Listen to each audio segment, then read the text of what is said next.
എല്ലാ വിദ്യാർത്ഥികൾക്കും പുതിയൊരു വീഡിയോയിലേക്ക് സ്വാഗതം. ഈ വർഷത്തെ ITI അതായത് ഇൻഡസ്ട്രിയൽ ട്രെയിനിങ് ഇൻസ്റ്റിറ്റ്യൂട്ടിലേക്കുള്ള അതായത് ഗവൺമെൻറ് ITIകളിലേക്കുള്ള പ്രവേശനത്തിനായിട്ടുള്ള അപേക്ഷകൾ ക്ഷണിച്ചു. 72 ട്രേഡുകൾ ആണ് 104 ഗവൺമെൻറ് ITIകളിൽ ഉള്ളത്. അപ്പോൾ വിദ്യാർത്ഥികൾക്ക് ഓൺലൈനായിട്ട് ഈ ഒരു വെബ്സൈറ്റുകൾ വഴി നിങ്ങൾക്ക് അപേക്ഷ സമർപ്പിക്കാം. ITI.admission.kerala.gov.in എന്ന വെബ്സൈറ്റ് വഴി വിദ്യാർത്ഥികൾക്ക് ഈ ഒരു വർഷത്തെ ITI അപേക്ഷകൾ സമർപ്പിക്കാവുന്നതാണ്.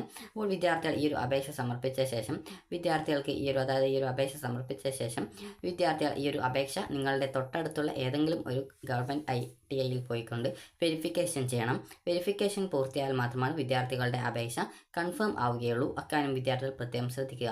അതുപോലെ തന്നെ നിങ്ങൾ ലോഗിൻ ചെയ്യാനായിട്ട് ഉപയോഗിക്കുന്ന പാസ്വേഡും ആപ്ലിക്കേഷൻ നമ്പറും നിങ്ങൾ കറക്റ്റായിട്ട് സൂക്ഷിച്ചു വെക്കാനായിട്ട് ശ്രദ്ധിക്കേണ്ടതാണ്. അക്കാര്യം വിദ്യാർത്ഥികൾ മറന്നു പോകരുത്. ഇനി വിദ്യാർത്ഥികൾക്ക് നിങ്ങൾക്ക് ഈ ഒരു അപേക്ഷ നൽകുന്നതിന് മുമ്പായിട്ട് വിദ്യാർത്ഥികൾക്ക് മുകളിലൂടെ നിങ്ങൾക്ക് നീങ്ങിപ്പോകുന്നതായിട്ട് കാണാം. അതിൽ ഹൗ ടു അപ്ലൈ എന്നുള്ളൊരു ഓപ്ഷൻ കൊടുത്തിട്ടുണ്ട്. അതിൽ ക്ലിക്ക് ചെയ്യുക. ക്ലിക്ക് ചെയ്യുന്ന സമയത്ത് വിദ്യാർത്ഥികൾക്ക് എങ്ങനെ അപേക്ഷ സ്വന്തമായിട്ട് സമർപ്പിക്കാം എന്നുള്ളത് സംബന്ധിച്ചുള്ള യൂസർ മാനുവൽ നൽകിയിട്ടുണ്ട്. അപ്പോൾ ഈ യൂസർ മാനുവൽ ഡൗൺലോഡ് ചെയ്യാനായിട്ട് ക്ലിക്ക് ഹിയർ ടു ഡൗൺലോഡ് എന്നുള്ള ഓപ്ഷൻ കൊടുത്തിട്ടുണ്ട്. അതിൽ ക്ലിക്ക് ചെയ്യുക. ക്ലിക്ക് ചെയ്യുന്ന സമയത്ത് ഒരു PDF നിങ്ങളുടെ ഫോണിലേക്ക് നിങ്ങൾക്ക് ഓപ്പണായിട്ട് അത് ഡൗൺലോഡായിട്ട് വരുന്നതായിരിക്കും. അപ്പോൾ ഡൗൺലോഡായ ഈ ഒരു ആപ്ലിക്കേഷനിൽ നിങ്ങൾക്ക് കാണാൻ സാധിക്കുന്നതാണ് എങ്ങനെ നിങ്ങൾ ഈ ഒരു അപേക്ഷ സമർപ്പിക്കണം എന്നുള്ളത് സംബന്ധിച്ചുള്ള ആ ഒരു വിശദ വിവരങ്ങൾ നിങ്ങൾക്ക് PDF ആയിട്ട് നൽകിയിട്ടുണ്ട്. എങ്ങനെ സ്വന്തമായിട്ട് അപേക്ഷ സമർപ്പിക്കണം എന്നുള്ളത്. അപേക്ഷ സമർപ്പിക്കുന്നതിന് മുമ്പായിട്ട് വിദ്യാർത്ഥികൾ പ്രോസ്പെക്ടസ് കറക്റ്റായിട്ട് വായിച്ച് നോക്കേണ്ടതാണ്. അപ്പോൾ ഈ ഒരു രജിസ്ട്രേഷൻ്റെ സ്റ്റെപ്സ് എന്ന് പറയുന്നത് ഇത്രയാണ്. ആദ്യത്തെ സ്റ്റെപ്പ് രജിസ്ട്രേഷൻ. രണ്ടാമത്തെ സ്റ്റെപ്പ് എന്ന് പറയുന്നത് ആപ്ലിക്കേഷൻ ഫില്ല് ചെയ്യുക എന്നുള്ളതാണ്. അതിൽ പേഴ്സണൽ ആൻഡ് ക്വാളിഫിക്കേഷൻ ഡീറ്റെയിൽസ്, അതുപോലെ communication details, other details, document upload ചെയ്യൽ, സെൽഫ് ഡിക്ലറേഷൻ എന്നിവയാണ് രണ്ടാമത്തെ സ്റ്റെപ്പിലുള്ള ഫിൽ ആപ്ലിക്കേഷൻ എന്നുള്ളതിലുള്ളത്. അതുപോലെ മൂന്നാമത്തേത് ITI ആൻഡ് ട്രേഡ് ചോയ്സ്, നിങ്ങളുടെ ITIയും ട്രേഡ് ചോയ്സും സെലക്ട് ചെയ്യുക എന്നുള്ളതും. നാലാമത്തേത് വ്യൂ ആപ്ലിക്കേഷൻ, നിങ്ങളുടെ ആപ്ലിക്കേഷൻ്റെ പ്രിവ്യൂ കാണാൻ സാധിക്കുന്നതാണ്. അതിനുശേഷം അഞ്ചാമത്തേത് മേക്ക് പേയ്മെൻറ്റ് എന്നുള്ളതാണ്, അതായത് ഫീ പേയ്മെൻറ്റ് ചെയ്യുക. അതിനുശേഷം വ്യൂ ആൻഡ് ഡൗൺലോഡ് ആപ്ലിക്കേഷൻ എന്നുള്ളതാണ് ആറാമത്തെ സ്റ്റെപ്പ്. അതിനുശേഷം വിദ്യാർത്ഥികൾ വെരിഫിക്കേഷൻ ചെയ്യുക എന്നുള്ളതാണ് അടുത്ത സ്റ്റെപ്പ് എന്ന് പറയുന്നത്.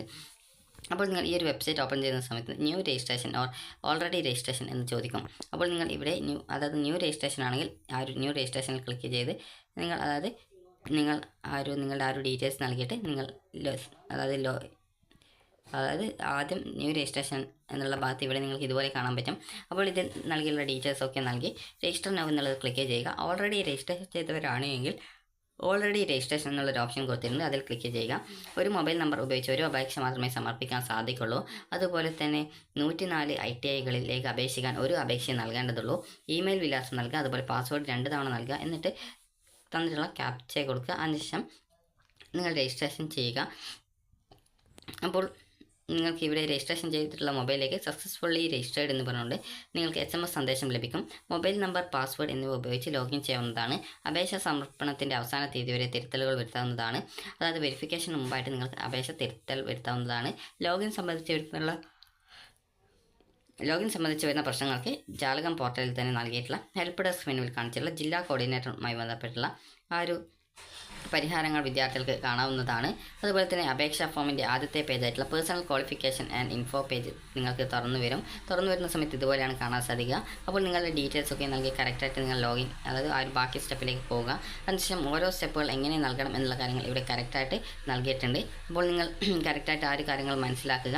അപ്പോൾ മനസ്സിലാക്കിയ ശേഷം save and fill communication info എന്നുള്ള ലിങ്കിൽ ക്ലിക്ക് ചെയ്ത് അതുപോലെ ബാക്കി ഡീറ്റെയിൽസുകൾ നിങ്ങൾക്ക് എങ്ങനെ സ്വന്തമായിട്ട് അപേക്ഷിക്കാം എന്നുള്ള ഡീറ്റെയിൽസൊക്കെ ഇതിൽ അതുമായി ബന്ധപ്പെട്ടുള്ള ഇൻസ്ട്രക്ഷൻസ് കൊടുത്തിട്ടുണ്ട്. അപ്പോൾ നിങ്ങൾ ഇത് കറക്റ്റായിട്ട് ഈ ഒരു കാര്യങ്ങളൊക്കെ മനസ്സിലാക്കി നൽകുക. അതായത് വായിച്ച് നോക്കിയാൽ തന്നെ സിമ്പിളായിട്ട് നൽകാം. അതുപോലെ ഇതിൽ മലയാളത്തിലാണ് നിങ്ങൾക്ക് എങ്ങനെയാണ് നൽകി രജിസ്ട്രേഷൻ ചെയ്യേണ്ടതെന്നുള്ള ഡീറ്റെയിൽസൊക്കെ കൊടുത്തിട്ടുണ്ട്. രജിസ്ട്രേഷൻ ചെയ്യുമ്പോൾ നൽകിയ മൊബൈൽ നമ്പർ, ഇമെയിൽ വിലാസം എന്നിവയ്ക്ക് പുറമെ രക്ഷിതാവിൻ്റെ മൊബൈൽ നമ്പർ കൂടി നൽകേണ്ടതാണ്. അക്കാര്യം വിദ്യാർത്ഥികൾ പ്രത്യേകം ശ്രദ്ധിക്കുക. അതുപോലെ ഓരോ ഡീറ്റെയിൽസും എങ്ങനെ നൽകണം എന്നത് സംബന്ധിച്ച് അവിടെ നമ്പേഴ്സ് കൊടുത്തിട്ടുണ്ട്. അതിനനുസരിച്ച് ഇവിടെ എഴുതിയിട്ടുള്ളത് കറക്റ്റായിട്ട് നോക്കുക. അതുപോലെ റിസർവേഷൻ ഡോക്യുമെൻറ്റുകൾ അതുപോലെ തന്നെ മറ്റെന്തെങ്കിലുമൊക്കെ ഉണ്ട് എങ്കിൽ നിങ്ങൾക്ക് അതുമായി ബന്ധപ്പെട്ടുള്ള ആ ഒരു ഡീറ്റെയിൽസുകളൊക്കെ നിങ്ങൾക്ക് മനസ്സിലാക്കാൻ സാധിക്കുന്നതാണ്. അപ്പോൾ ജസ്റ്റ് നിങ്ങൾ ഇതൊക്കെ കറക്റ്റായിട്ട് നോക്കിയിട്ട് നിങ്ങൾക്ക് എന്തൊക്കെ അവകാശങ്ങളാണുള്ളത് അതൊക്കെ നിങ്ങൾ കറക്റ്റായിട്ട് മനസ്സിലാക്കി ആ ഒരു ഡീറ്റെയിൽസൊക്കെ നൽകി ഈ ഒരു ആപ്ലിക്കേഷൻ നൽകുക. അതിനുശേഷം വിദ്യാർത്ഥികൾ നിങ്ങളുടെ ആ ഒരു ഡോക്യുമെൻറ്റിൻ്റെയൊക്കെ സ്കാൻ ചെയ്ത കോപ്പികൾ അപ്ലോഡ് ചെയ്ത് നൽകേണ്ടതായിട്ടുണ്ട്. അത് സ്കാൻ ചെയ്തിട്ടോ നിങ്ങൾക്ക് അപ്ലോഡ് ചെയ്ത് കൊടുക്കാം, അല്ലെങ്കിൽ ഫോട്ടോ കറക്റ്റായിട്ട് ഇട്ടെങ്കിൽ അങ്ങനെ എടുത്ത് അപ്ലോഡ് ചെയ്ത് കൊടുക്കാം. അതിനുശേഷം നിങ്ങൾക്ക് അവസാനം ട്രേഡ് ചോയ്സ് ഉണ്ട്, നിങ്ങൾക്ക് ഏത് കോഴ്സസ് ആണ് വേണ്ടതെന്നുള്ളത്. അപ്പോൾ അതൊക്കെ നിങ്ങൾ കറക്റ്റായിട്ട് നൽകിയ ശേഷം ഈ ഒരു അപേക്ഷയുടെ ആ ഒരു പ്രിൻ്റ് ഔട്ട് നിങ്ങൾക്ക് കാണാൻ സാധിക്കും. അപ്പോൾ നിങ്ങൾക്ക് സെൽഫ് ഡിക്ലറേഷൻ നൽകി പിന്നീട് ഈ ഒരു ഫീ പേയ്മെൻറ്റ് 100 രൂപയാണ് ഫീസായിട്ട് വരിക. അപ്പോൾ ഈ ഒരു അപേക്ഷാ ഫീസ് നിങ്ങൾ 100 രൂപ അടച്ച ശേഷം നിങ്ങൾക്ക് ആ ഒരു ഒറ്റത്തവണ അപേക്ഷയാണ്. അപ്പോൾ ഈ ഒരു അപേക്ഷ നൽകിയിട്ട് ഈ ഒരു നിങ്ങൾക്ക് എത്ര ITIകളിലേക്ക് വേണമെങ്കിലും അപേക്ഷ സമർപ്പിക്കാവുന്നതാണ്. അതുപോലെ തന്നെ ഏതെങ്കിലും കാരണവശാൽ പണം ഒരിക്കൽ അടക്കാൻ ശ്രമിച്ചു പരാജയപ്പെട്ടാൽ പിന്നീട് 24 മണിക്കൂറിന് ശേഷം മാത്രമേ അടക്കാൻ സാധിക്കുള്ളൂ. അക്കൗണ്ടിൽ നിന്ന് പണം കുറയുകയും രസീത് ലഭിക്കാതെ വരികയും ചെയ്താൽ 24 മണിക്കൂർ സമയത്തിനകം പണം തിരികെ അക്കൗണ്ടിൽ വരികയോ രസീത് ലഭിക്കുകയോ ലഭിക്കുന്നതാണ്. ഓൺലൈൻ അപേക്ഷയിൽ മുഴുവൻ വിവരങ്ങളും നൽകി പേയ്മെൻറ്റ് നടത്തിയാൽ മാത്രമേ അപേക്ഷയുടെ പ്രിൻ്റ് ഔട്ട് എടുക്കാൻ സാധിക്കുള്ളൂ. ഓൺലൈൻ അപേക്ഷ പൂർത്തിയായി കഴിഞ്ഞാൽ വകുപ്പിന് കീഴിലുള്ള തൊട്ടടുത്തുള്ള ഗവൺമെൻറ് ITIയിൽ ലിസ്റ്റ് ഒഫീഷ്യൽ വെബ്സൈറ്റിലും ജാലം പോർട്ടലും പ്രസിദ്ധീകരിച്ചിട്ടുണ്ട്. എത്തിയിട്ട് വെരിഫിക്കേഷൻ പൂർത്തീകരിച്ചാൽ മാത്രമേ അപേക്ഷ പൂർണ്ണമാവുള്ളൂ. മൊബൈൽ നമ്പർ, പാസ്വേഡ് എന്നിവ ഉപയോഗിച്ച് ലോഗിൻ ചെയ്യാവുന്നതും തൊട്ടടുത്ത സർക്കാർ ITIകളിലെത്തി അപേക്ഷ വെരിഫിക്കേഷൻ പൂർത്തിയാകുന്നതിന് മുമ്പ് തിരുത്തൽ വരുത്താവുന്നതുമാണ്. അപേക്ഷ സംബന്ധിച്ച് വരുന്ന വിവരങ്ങൾ ജില്ലാ കോർഡിനേറ്റർ മുഖേന പരിഹാരം കാണാവുന്നതാണ്. അപ്പോൾ വിദ്യാർത്ഥികൾക്ക് ഈ ഒരു വീഡിയോ ഉപകാരപ്രദമായിട്ടുണ്ടെങ്കിൽ ലൈക്ക് ചെയ്യുക, ഷെയർ ചെയ്യുക. Thank you.